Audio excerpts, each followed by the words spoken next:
Aku selalu percaya, cinta yang tulus akan membuahkan kesetiaan. Itulah yang kutanamkan sejak pertama kali memilih Reza sebagai suamiku. Bukan karena dia tampan, bukan pula karena dia kaya. Justru sebaliknya. Saat aku mengenalnya, dia hanya staf magang di perusahaan ayahku. Tapi aku melihat kegigihan, kesederhanaan, dan kerendahan hati yang membuatku jatuh cinta. Banyak yang tak setuju saat aku memilihnya. Mama bahkan sempat menangis. Kirana, kamu bisa dapat pria jauh lebih baik. Lihat sepupumu, Citra. Banyak pengusaha kaya yang mengejarnya. Tapi aku tak peduli. Aku yakin pada pilihanku. Dan kini, setelah 3 tahun pernikahan, aku merasa semuanya baik-baik saja. Reza memang lebih banyak diam, tidak romantis, tapi selalu pulang tepat waktu dan memperlakukanku dengan baik. Kami belum punya anak, tapi kami sedang merencanakan program hamil. Aku pikir, kami bahagia. Sampai hari itu. Hari di mana keyakinanku mulai retak. Pagi itu, aku hendak mencuci jas Reza yang tergantung di balik pintu. Ia terburu-buru pergi ke kantor karena ada meeting penting. Saat ku sentuh saku jasnya, terasa ada benda keras di dalamnya. Aku kira kunci mobil atau mungkin pulpen. Ternyata bukan. Aku menariknya keluar. Sebuah kotak kecil berwarna hitam, bertuliskan merek jam tangan ternama. Tangan ini sedikit bergetar saat ku buka perlahan. Di dalamnya, sebuah jam tangan mewah berwarna rose gold dengan desain elegan dan sangat mahal. Jenis yang jarang sekali dipakai pria. Bentuknya lebih cocok untuk wanita. Dan modelnya, persis dengan jam tangan yang pernah ku sebut-sebut di depan Reza saat kami melintas butik arloji di mall 2 minggu lalu. Dad, apakah ini untukku? Aku duduk di tepi tempat tidur, memandangi jam itu dengan haru. Reza pasti ingin memberikannya di momen spesial. Mungkin ulang tahun pernikahan kami minggu depan? Atau mungkin malam ini? Aku merasa sedikit bersalah karena telah melihatnya tanpa izin. Tapi di sisi lain, hatiku dipenuhi rasa hangat. Suamiku ternyata diam-diam memperhatikan. Dia mungkin tak romantis lewat kata-kata, tapi ia menunjukkan cinta dengan caranya sendiri. Hari itu kulalui dengan semangat berbeda. Aku bahkan menyiapkan makan malam istimewa. Kukirim pesan pada Reza, jangan makan di luar ya, aku masak kesukaanmu. Balasannya singkat, seperti biasa. Oke. Tapi malam itu, Reza pulang terlambat. Katanya, meeting dengan klien molor dan dia harus menemani mereka makan malam. Aku kecewa, tapi mencoba memaklumi. Namanya juga pekerjaan. Aku tak ingin merusak suasana. Jam tangan itu mungkin akan diberikan saat waktunya tiba. Aku hanya perlu bersabar. Hari demi hari berlalu. Ulang tahun pernikahan kami datang. Aku berdandan cantik, mengenakan gaun yang dulu kupakai saat Reza melamarku. Aku menyiapkan lilin, bunga mawar, dan makan malam dengan iringan lagu lembut. Reza datang, tanpa kotak hitam itu. Tanpa kejutan. Tanpa apapun. Hanya senyum tipis dan pelukan cepat. Selamat ulang tahun pernikahannya, ucapnya singkat, lalu duduk dan makan tanpa semangat. Aku menatapnya. Kamu lupa sesuatu? Reza mendongak. Lupa apa? Hatiku seperti terjatuh ke lantai. Oh, enggak apa? Aku tersenyum paksa. Tapi dada ini mulai sesak. Jam tangan itu, di mana? Malam itu aku tak bisa tidur. Pikiranku penuh pertanyaan. Apakah Reza berubah pikiran? Atau dia menyembunyikannya di tempat lain? Mungkin memang ingin memberikan kejutan nanti? Namun perasaan tak nyaman mulai menggelayut. Ada sesuatu yang terasa ganjil, namun aku menepisnya berulang kali. Sampai akhirnya, kejadian itu membuka mataku sepenuhnya. 2 hari setelah ulang tahun pernikahan kami, aku diundang menghadiri acara keluarga. Sepupuku, Citra, datang dengan gaya glamornya yang khas. Tubuhnya dibalut dres ketat, bibir merah menyala, dan suara tawa yang memekakkan telinga. Aku sedang menuang minuman saat mata ini menangkap cahaya berkilau di pergelangan tangan kirinya. Jam itu, jam yang pernah kulihat di kotak hitam di jas suamiku. Tidak mungkin. Aku mengedipkan mata beberapa kali, mencoba meyakinkan diri bahwa aku salah lihat. Tapi tidak. Itu jam yang sama. Bentuknya, warnanya, Bahkan goresan tipis di sisi bingkainya yang kulihat saat memegangnya tempo hari, semuanya identik. Citra menyadari tatapanku. Ia mengangkat tangan dan memperlihatkan jamnya dengan bangga. Cantik, kan? Hadiah dari seseorang yang spesial, katanya genit, sambil tersenyum penuh arti. Aku berusaha tetap tenang, namun dadaku berdegup kencang. Tidak, ini pasti kebetulan. Bisa jadi Reza membeli 2 jam yang sama? Aku benar-benar salah paham? Tapi firasatku, yang selama ini kubungkam, mulai berteriak. Ada yang tidak beres. Seseorang menaruh tangan di bahuku. Ibuku. Kamu gak apa-apa, Kirana? Wajahmu pucat. Aku tersenyum paksa. Iya, cuma sedikit pusing. Mau cari udara segar dulu. Aku melangkah keluar ruangan, menuju taman belakang rumah nenek. Suasana sepi, hanya suara jangkrik malam dan dedaunan tertiup angin. Di sana, aku menatap langit dan mencoba menenangkan diri. Tapi benakku tak bisa berhenti memutar kemungkinan-kemungkinan terburuk. Bagaimana jika Reza benar-benar memberikannya pada Citra? Bagaimana jika mereka ada sesuatu di belakangku? Tidak. Aku tak ingin menuduh tanpa bukti. Tapi aku juga tak bisa lagi berpura-pura bahwa semuanya baik-baik saja. Malam itu, aku pulang dengan dada sesak. Reza sudah tidur di sofa dengan laptop terbuka di meja. Ia tampak lelah. Tapi entah mengapa, wajah itu kini membuatku curiga, bukan iba. Aku berjalan ke kamar, mengambil ponsel, dan mulai menulis pesan pada sahabatku, Vina. Vin, kamu masih kerja di bagian keamanan kantor, kan? Aku mau minta tolong. Cek deh, Reza akhir-akhir ini sering ketemu siapa aja di kantor. Tapi tolong rahasiakan. Vina membalas dengan cepat. Waduh, serius banget, Ran. Tapi oke, nanti aku bantu cek. Kamu nggak apa-apa? Belum tahu. Tapi aku harus cari tahu kebenarannya. Dan disitulah awalnya. Awal dari pengkhianatan yang terungkap sedikit demi sedikit. Awal dari luka yang akan membentuk aku jadi sosok yang lebih kuat. Aku belum tahu apa yang akan kutemukan. Tapi satu hal pasti, jika benar mereka berkhianat, aku akan buat mereka menyesal. Sangat menyesal. Hari-hariku setelah melihat Citra mengenakan jam tangan itu tak lagi sama. Ada kegelisahan yang terus mengendap di dada. Aku yang dulu tenang, kini menjadi wanita yang mudah curiga. Suamiku sendiri, yang dulu kujaga dan kubela mati-matian, kini tampak asing di mataku. Kenapa kamu makin diam, Ran? Tanya Reza suatu malam, saat kami duduk bersebelahan di ruang keluarga. Matanya terpaku ke layar TV, tapi ia menyadari perubahan sikapku. Aku hanya tersenyum hambar. Enggak apa-apa, cuma capek aja. Padahal bukan hanya tubuhku yang lelah, tapi juga hatiku. Beberapa hari setelahnya, Vina mengirimiku pesan. Ran, aku udah dapat beberapa cuplikan CCTV. Tapi aku saranin kamu siapin diri dulu ya. Jantungku langsung berdebar. Tangan ini sedikit gemetar saat membuka file video yang ia kirim. Rekaman pertama menunjukkan Reza berjalan cepat di lorong kantor, lalu masuk ke ruang rapat kecil. Selang 5 menit kemudian, Citra masuk menyusul. Mereka tak sadar bahwa kamera di pojok atas ruangan itu masih menyala meski lampu ruangan padam.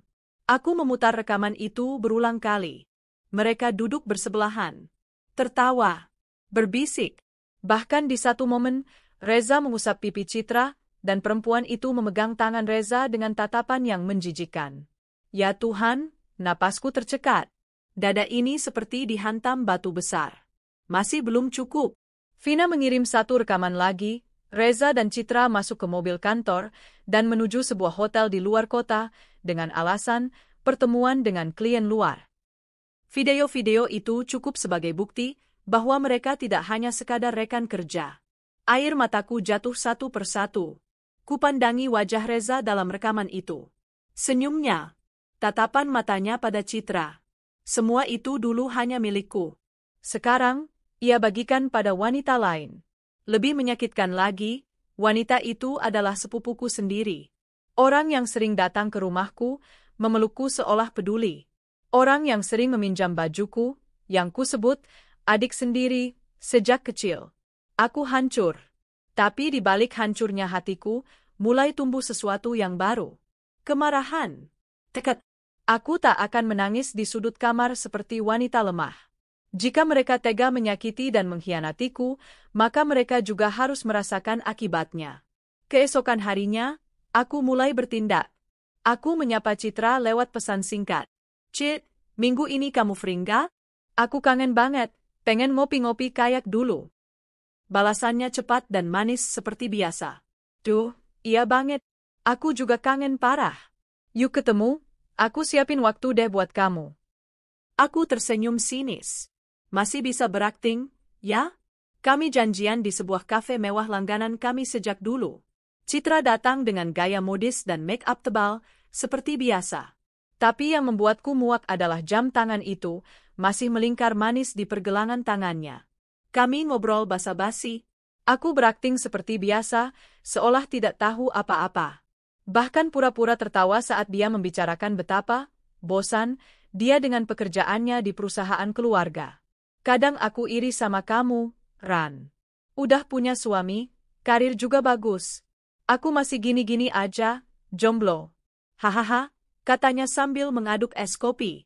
Aku hanya tersenyum. Yakin jomblo? Kok katanya dekat sama seseorang spesial? Citra langsung berhenti mengaduk. Wajahnya tegang sepersekian detik sebelum berubah ceria lagi. Ah, itu belum pasti sih. Masih pendekatan. Aku memandangi jam di tangannya. Kok rasanya aku pernah lihat jam itu ya?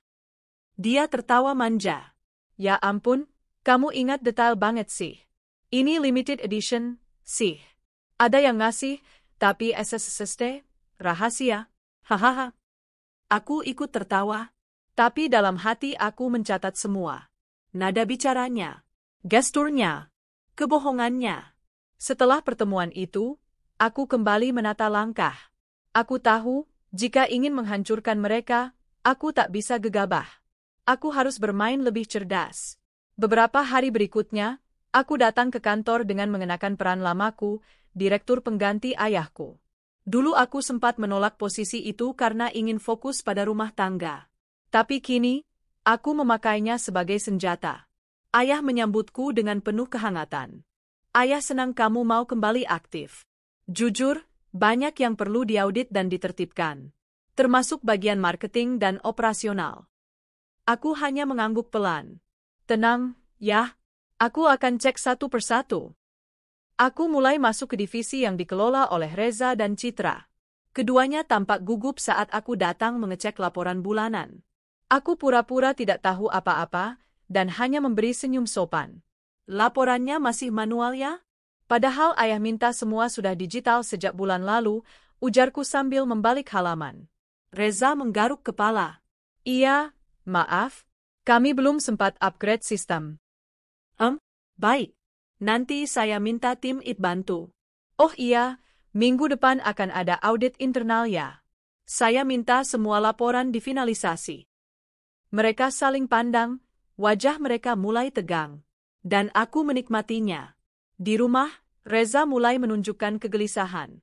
Ran, kamu beneran mau aktif lagi di kantor? Tanyanya suatu malam saat kami bersiap tidur. Aku mengangguk. Iya, kenapa? Ya, aku takut kamu capek aja. Kita kan lagi program hamil juga. Aku menatapnya dalam-dalam. Nggak apa-apa. Lagian, aku juga kangen suasana kantor. Dan aku bisa bantu ayah. Ia tak menjawab, hanya mengangguk dan memalingkan wajah. Aku tahu, ia mulai ketakutan.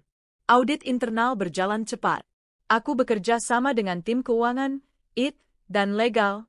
Setiap transaksi yang mencurigakan kuperiksa ulang. Setiap laporan fiktif kubongkar. Dan aku menemukan lebih banyak bukti penggelapan dana. Citra membuat laporan event marketing yang fiktif, mengaku menyewa tempat dan vendor padahal semua itu tidak pernah terjadi. Dan dananya?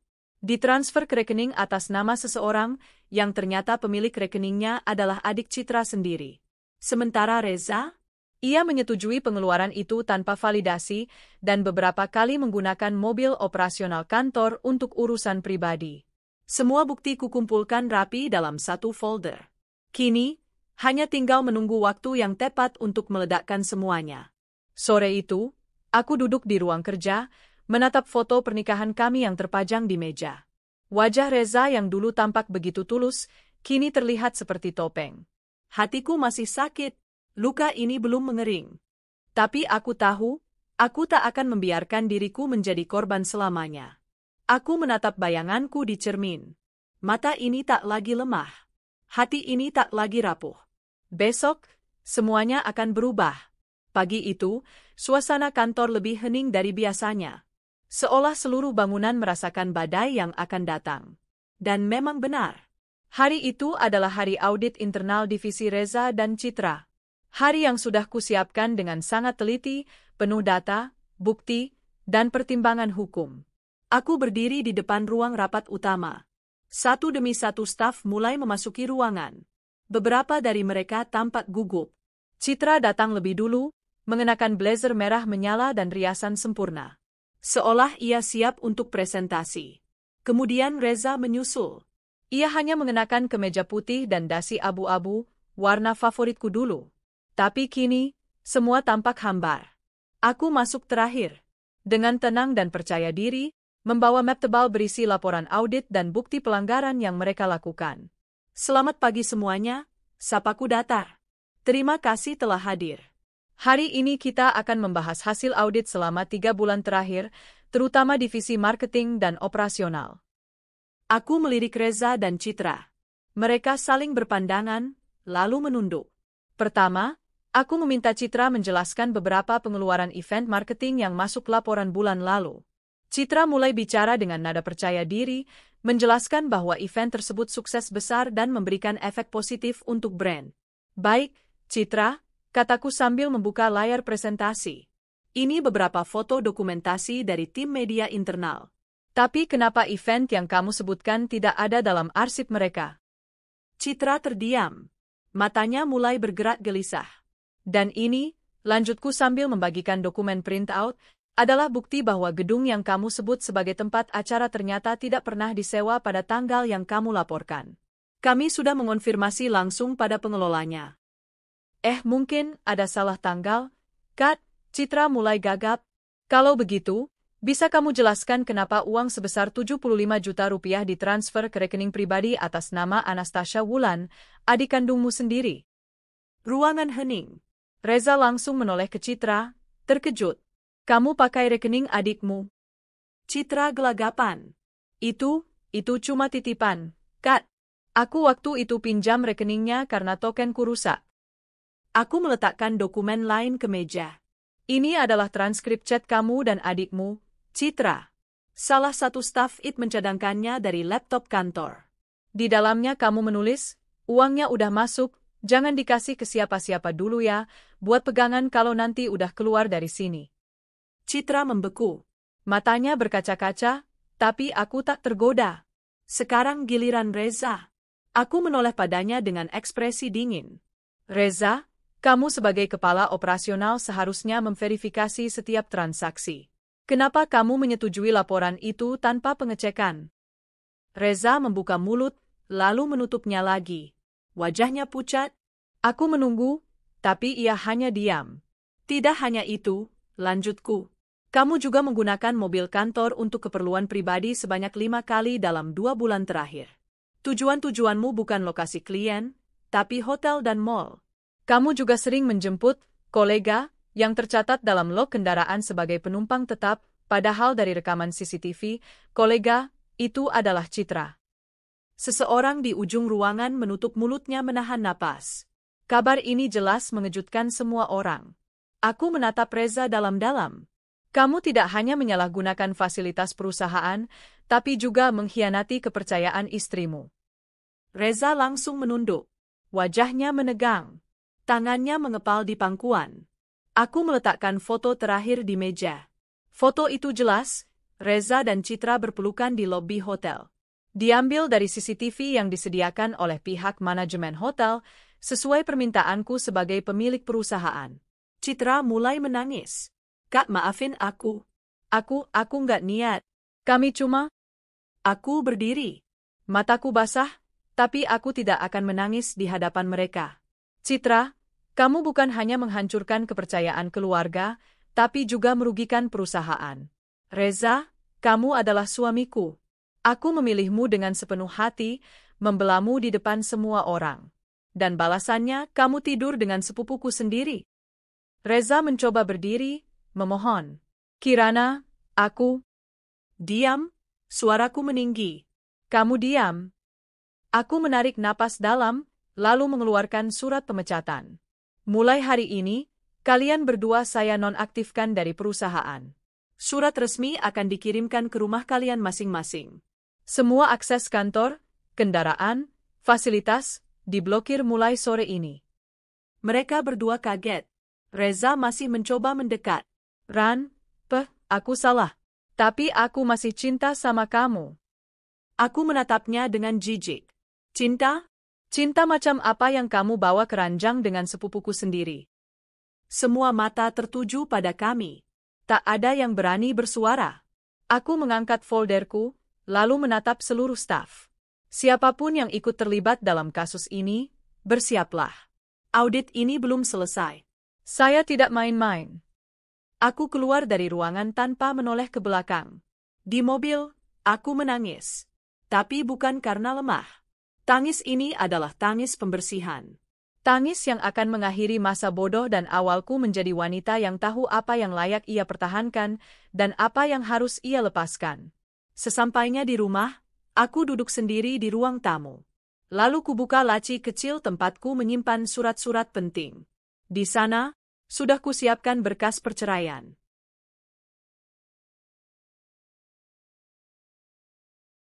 Malam itu, Reza pulang. Ia mengetuk pintu seperti orang asing. Aku tidak membukakan. Kirana, buka pintunya, tolong kita bicarakan baik-baik. Aku diam. 5 menit. 10 menit. Ketukan itu makin pelan. Lalu berhenti. Aku mengintip dari balik jendela. Reza duduk di tangga depan rumah. Kepalanya tertunduk. Tapi aku tak peduli. Keesokan paginya, ia sudah pergi. Dan aku tak ingin tahu kemana. Beberapa hari kemudian, Citra datang ke rumah ayahku. Ia berlutut di ruang keluarga, menangis histeris di hadapan ayah. Om, aku minta maaf. Aku hilaf. Tolong jangan keluarkan aku dari perusahaan. Aku cuma butuh kesempatan kedua. Ayah hanya menatapnya dengan dingin. Kirana lebih dari anak buat Om. Kamu menghancurkan kepercayaan dan menyia-nyiakan kebaikan. Tidak ada tempat lagi buat kamu di perusahaan ini. Citra menangis. Tapi tidak ada yang mengasihani. Aku muncul dari balik tangga dan menatapnya. Cukup, Cik. Jangan buat dirimu lebih hina. Kalau kamu butuh uang, jual saja jam tangan itu. Katanya dari seseorang spesial, kan? Citra menutup wajahnya. Dan itulah terakhir kali aku melihatnya. Beberapa bulan berlalu. Reza dan Citra menghilang dari peredaran. Kabar yang kudengar, mereka tinggal di rumah kontrakan sempit dan hidup dari sisa tabungan yang tersisa. Mobil mereka disita karena tunggakan. Reputasi mereka hancur total. Sedangkan aku bangkit. Aku kembali memimpin perusahaan keluarga. Karyawan memberiku respek. Sahabatku, Vina, tetap di sisiku. Dan aku perlahan belajar mencintai diri sendiri. Sampai suatu hari, saat makan siang di sebuah restoran kecil, aku melihat dua sosok yang membuatku tercekat. Reza dan Citra. Mereka duduk di pojok, mengenakan pakaian lusuh. Reza tampak kurus, Citra tanpa make-up, rambutnya kusut. Mereka berbagi satu piring nasi goreng. Aku berdiri, berjalan mendekat. Citra melihatku dan langsung menunduk. Reza mengangkat wajahnya, mata kami bertemu. Apa kabar? Tanyaku dingin. Tak ada jawaban. Aku meletakkan selembar uang 100 ribuan di meja mereka. Untuk makan malam kalian. Lalu aku berbalik. Reza memanggil pelan. Kirana, aku menyesal. Aku berhenti, lalu menoleh sambil tersenyum. Penyesalan kalian tidak membuat aku bahagia. Tapi melihat kalian menderita, setidaknya membuatku lega. Aku pergi tanpa menoleh lagi. Karena aku tahu, mereka sudah mendapat hukuman yang pantas. Sejak hari itu, aku merasa seperti hidup baru.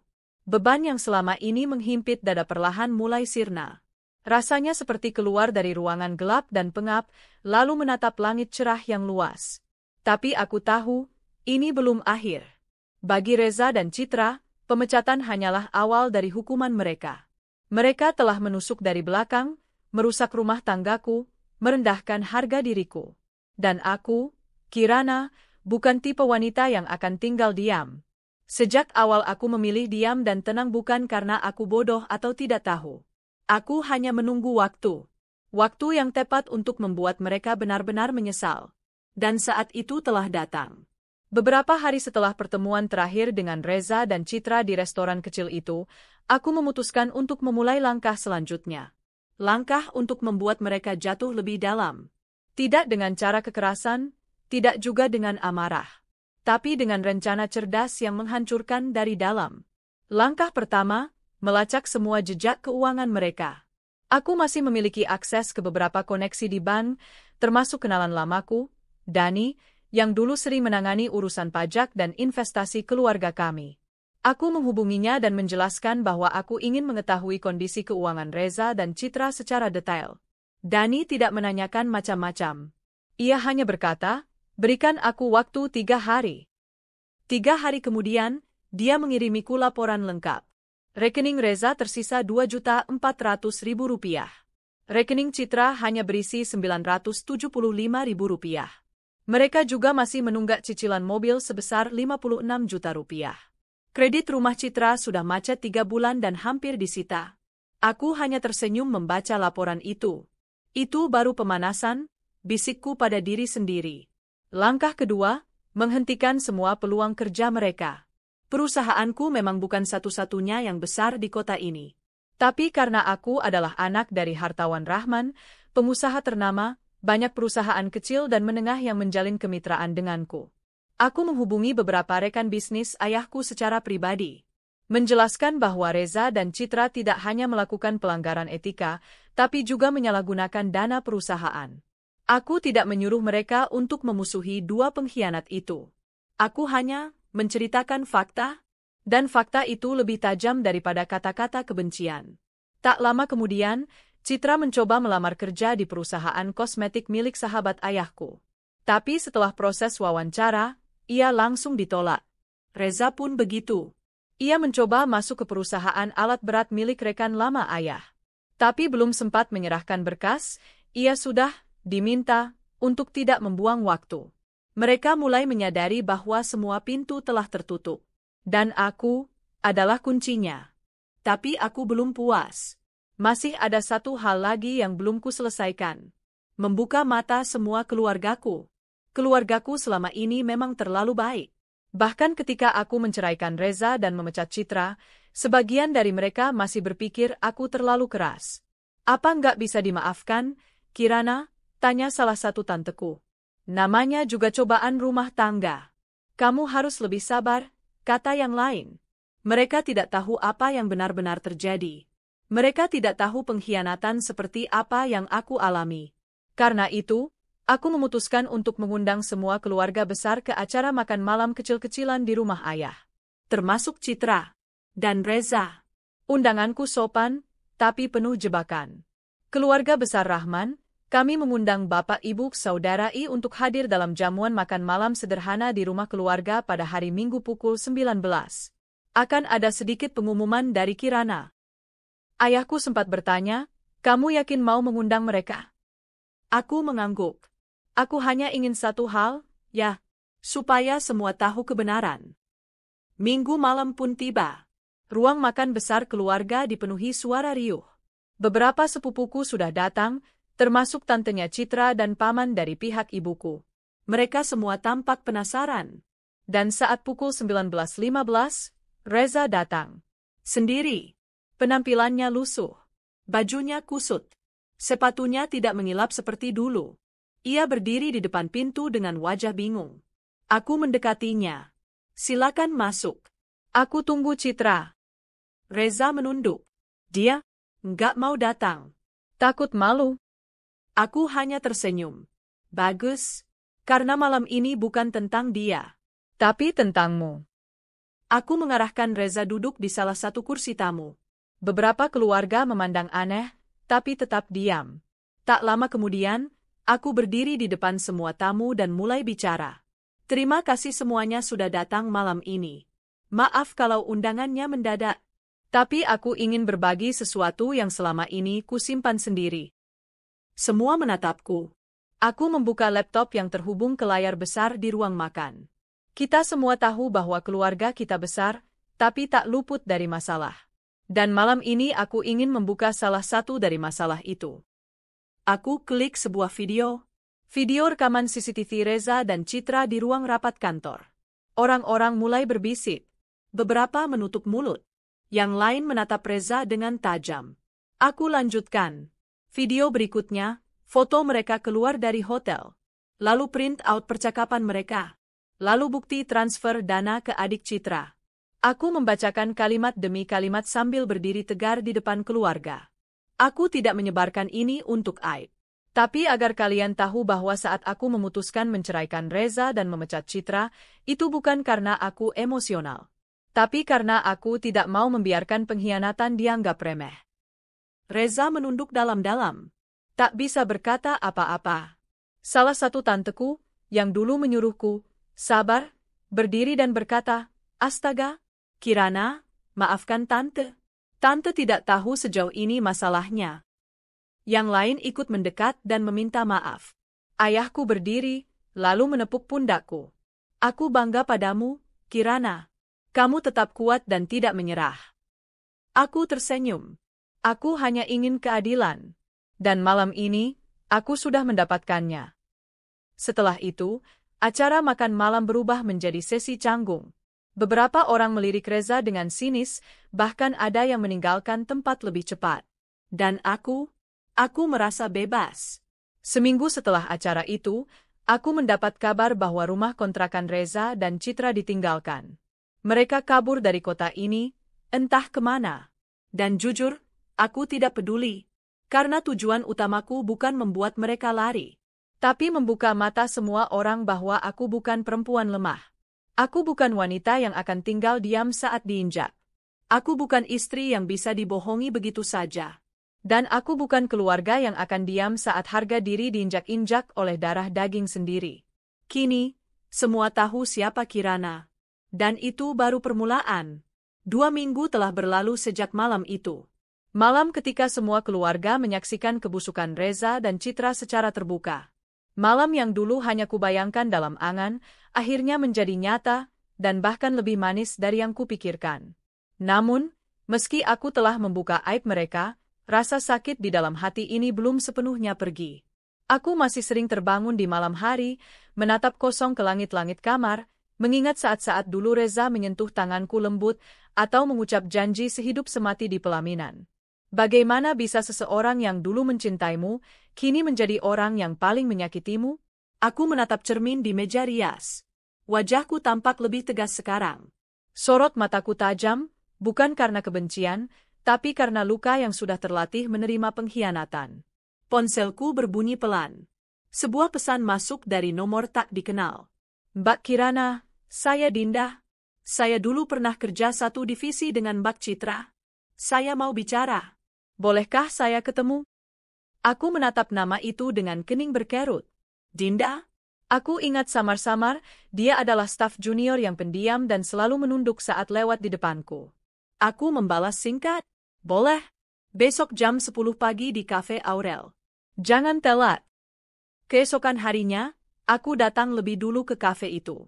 Duduk di pojok ruangan, mengenakan blus putih dan celana panjang hitam.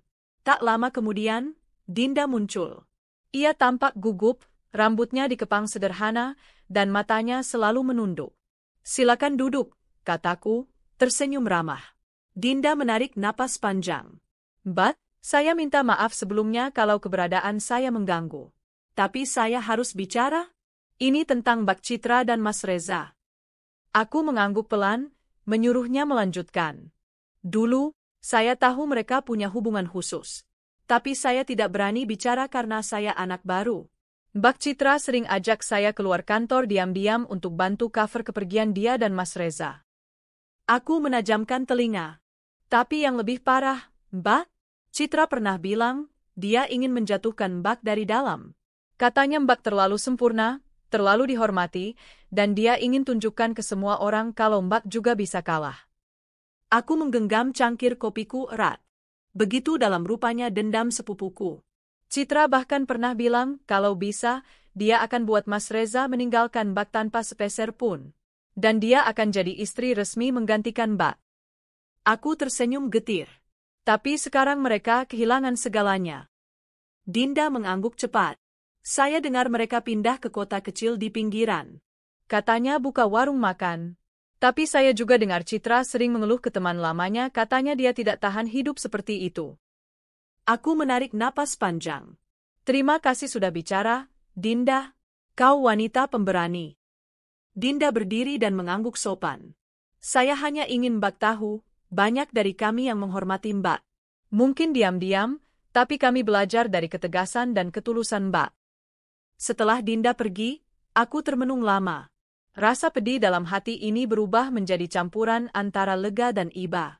Bukan karena aku ingin mereka bahagia, tapi karena aku tahu luka yang mereka rasakan kini, setara dengan luka yang mereka tanam di hatiku dulu. Beberapa hari kemudian, aku memutuskan untuk mengunjungi tempat tinggal lama Reza dan Citra. Bukan karena aku rindu, tapi karena aku ingin menutup satu bab hidupku dengan tenang. Perumahan itu sudah tak terawat. Taman kecil di depan rumah penuh ilalang. Dinding rumah mulai mengelupas. Aku bertemu dengan ibu-ibu tetangga yang mengenaliku. Mbak Kirana? Waduh, sudah lama banget nggak kelihatan. Si Reza sama Citra itu ya, sejak diusir dari sini, rumah ini kosong terus. Diusir? Tanyaku pelan. Iya, mereka nunggak listrik, air, sama iuran komplek. Katanya juga punya utang ke tukang servis AC, ke warung, bahkan ke satpam. Aku hanya menunduk. Aku tidak bahagia melihat itu, tapi juga tidak sedih. Setelah berbasa-basi, aku berjalan pergi. Tapi di pojok gang, mataku tertumbuk pada sesuatu yang membuat nafasku tercekat. Citra. Ia sedang berdiri di depan warung kecil. Rambutnya acak-acakan. Bajunya lusuh. Ia menggendong anak kecil, dan di sampingnya berdiri Reza yang terlihat jauh lebih tua dari terakhir kali kulihat. Aku tidak tahu harus berbalik atau maju. Tapi saat itu, mata Citra bertemu dengan mataku. Kami saling diam. Hening yang menyakitkan di antara dua wanita yang dulu hidup dalam keluarga yang sama. Ia memalingkan wajah. Malu? Marah? Atau sudah menyerah? Reza menoleh juga, dan matanya langsung terbelalak. Tapi ia tidak mendekat. Hanya diam mematung. Aku melangkah perlahan. Melewati mereka. Tanpa kata. Tanpa salam. Tapi tanpa dendam. Karena kadang, keheningan adalah balasan yang paling menyakitkan. Malamnya, aku duduk di ruang kerja. Di depanku terbentang laptop dengan dokumen perusahaan. Tapi pikiranku tidak bisa fokus. Aku memandang keluar jendela. Angin malam berembus lembut. Dan dalam keheningan itu, aku menangis. Bukan karena lemah, tapi karena aku telah melewati badai yang selama ini kutahan sendiri. Tangisku adalah pelepasan. Pengakuan pada diriku sendiri bahwa aku memang terluka, tapi tidak kalah. Aku dikhianati, tapi tidak hancur. Aku dicampakkan, tapi tetap berdiri tegak. Esok hari, aku akan kembali bekerja. Membuka halaman baru. Dan mungkin membuka hati, bukan untuk melupakan, tapi untuk memaafkan, bukan mereka, tapi diriku sendiri. Karena akhirnya, aku layak bahagia. Sudah sebulan sejak aku bertatap muka tanpa kata dengan Reza dan Citra di depan warung kecil itu. Sejak hari itu, hidupku terasa jauh lebih ringan. Entah karena aku sudah melihat dengan mata kepala sendiri bagaimana kehidupan memperlakukan mereka, atau karena aku sudah benar-benar melepas semuanya. Namun hari-hari terus berjalan, dan aku tak bisa terus hidup dengan membicarakan masa lalu. Aku kembali fokus ke perusahaan ayah. Sekarang aku menjabat sebagai direktur operasional, jabatan yang dulunya sering diperebutkan oleh Reza. Aku bekerja keras. Setiap pagi datang paling awal, pulang terakhir. Karyawan mulai melihatku bukan hanya sebagai putri pemilik perusahaan, tapi sebagai pemimpin yang berkompeten. Aku ingat hari itu, ketika kami mengadakan rapat penting dengan calon investor asing. Aku mempresentasikan rencana ekspansi dan digitalisasi layanan secara detail dan percaya diri. Saat rapat selesai, salah satu investor, Emer Tanaka dari Jepang, berdiri dan menjabat tanganku. Kirana-san, you are very capable and insightful. I am impressed. We will proceed. Tepuk tangan dari ruangan rapat mengiringi ucapannya. Di sudut ruangan, ayah menatapku dengan mata berkaca-kaca. Setelah semua ini, ia akhirnya menyadari bahwa anak perempuannya bisa berdiri sendiri, bahkan lebih kuat dari yang ia bayangkan. Beberapa hari setelahnya, aku dipanggil ayah ke ruangannya. Kirana, katanya sambil duduk di balik meja besar dari kayu jati. Ayah ingin kamu jadi CEO perusahaan mulai kuartal depan. Ayah mau fokus ke yayasan dan pensiun dari manajemen. Aku terdiam. Ayah serius? Ia mengangguk. Kamu sudah membuktikan dirimu, nak. Bahkan lebih dari cukup. Hatiku hangat. Dulu aku selalu merasa diremehkan. Ditarik mundur oleh bayang-bayang Reza yang lebih percaya diri dan berpengalaman, begitulah dulu orang memujanya. Tapi kini semua sudah berubah.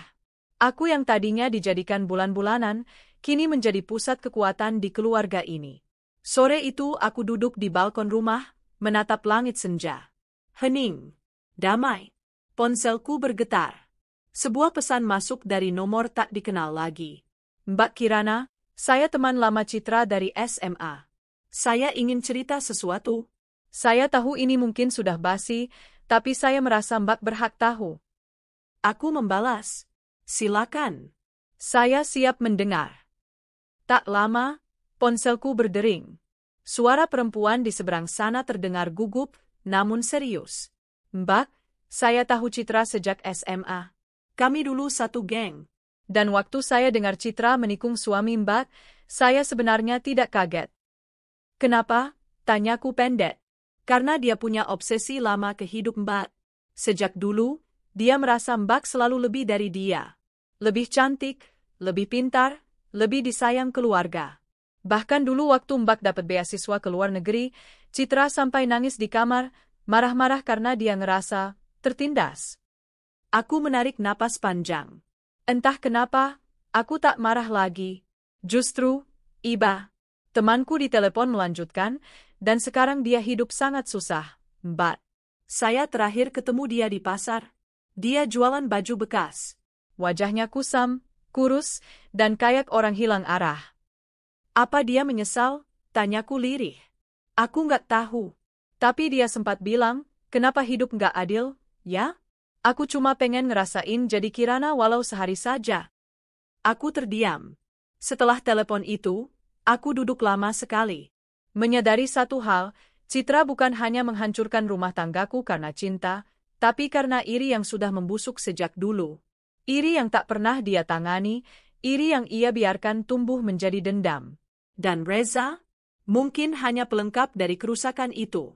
2 minggu kemudian, saat aku tengah rapat bersama tim HR, salah satu staf datang dan menyerahkan sebuah surat lamaran kerja.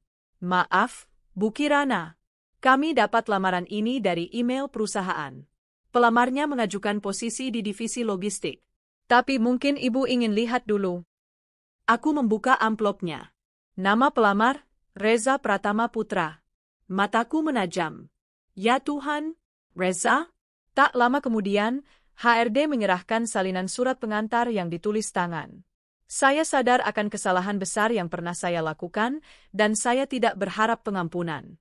Tapi saat ini saya butuh pekerjaan. Saya siap ditempatkan di posisi apapun, bahkan di gudang sekalipun. Saya hanya ingin menghidupi istri dan anak saya dengan cara halal. Aku menutup surat itu perlahan. Hati ini terasa seperti diaduk. Lalu aku berkata tenang, tolak. Tapi balas dengan baik.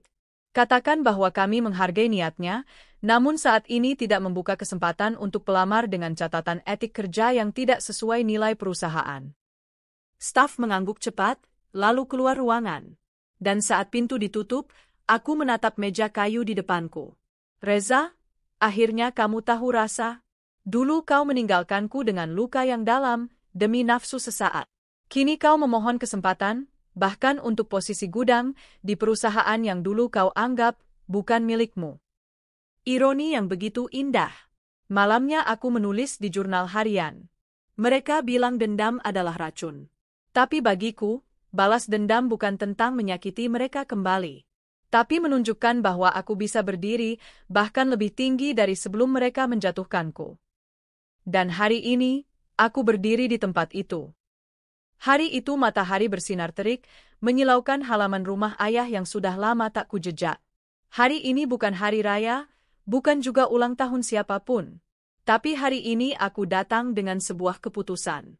Iya, masuk saja, Nak, ujar Bu Ratna, pengurus rumah tangga yang sudah bekerja sejak aku kecil. Ayah duduk di ruang tamu, membaca koran. Rambutnya kini makin memutih, wajahnya sedikit lebih tirus, namun tetap tegas. Ia menatapku dan tersenyum kecil. Ada apa pagi-pagi ke sini, Kirana? Aku duduk tenang di hadapannya, mengenakan kemeja putih dan celana panjang hitam, gaya sederhana, tapi profesional. Ayah, aku ingin bicara soal Reza dan Citra. Ayah menghela napas berat. Kamu masih menyimpan itu, Kirana? Aku mengangguk. Bukan dendam, tapi pelajaran.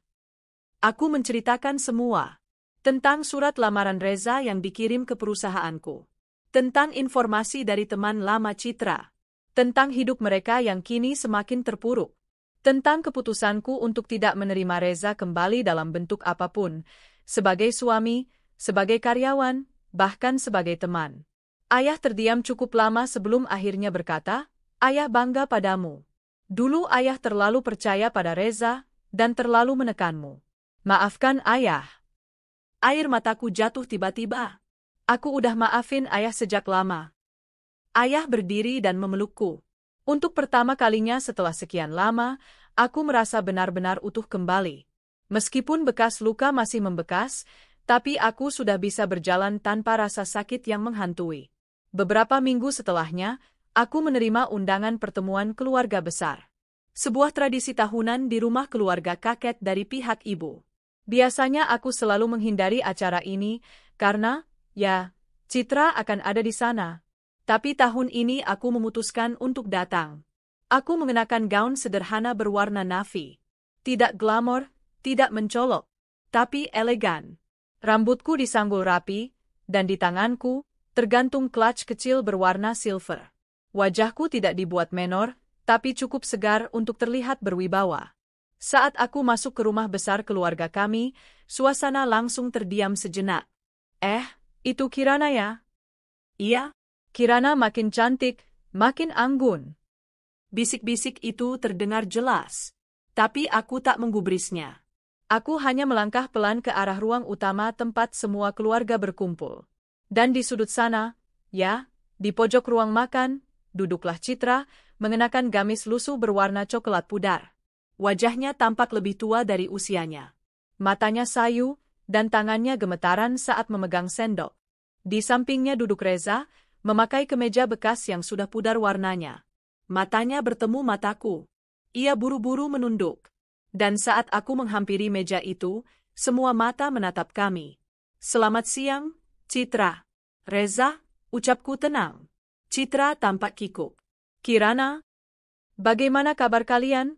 Tanyaku, tidak dengan sindiran, hanya ingin tahu. Citra mencoba tersenyum, tapi wajahnya lebih dulu menangis. Kami minta maaf, katanya pelan. Aku menyesal, Kirana. Semua ini salahku. Aku hanya ingin jadi sepertimu. Tapi aku malah kehilangan segalanya. Bahkan sekarang, aku takut lihat cermin sendiri. Aku menghela napas. Kita semua punya pilihan, Cit. Kamu memilih jalanmu sendiri. Dan sekarang, kamu menuai hasilnya. Reza menunduk, suaranya berat. Maafkan aku juga, Kirana. Kalau bisa memutar waktu, aku tak akan pernah menyakitimu seperti itu. Tapi aku tahu, penyesalan ini tak akan pernah cukup. Semua orang yang tadinya sibuk berbicara, kini hening.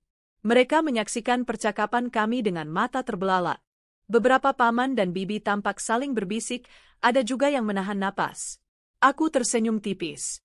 Aku sudah memaafkan kalian. Tapi bukan berarti aku bisa melupakan semuanya.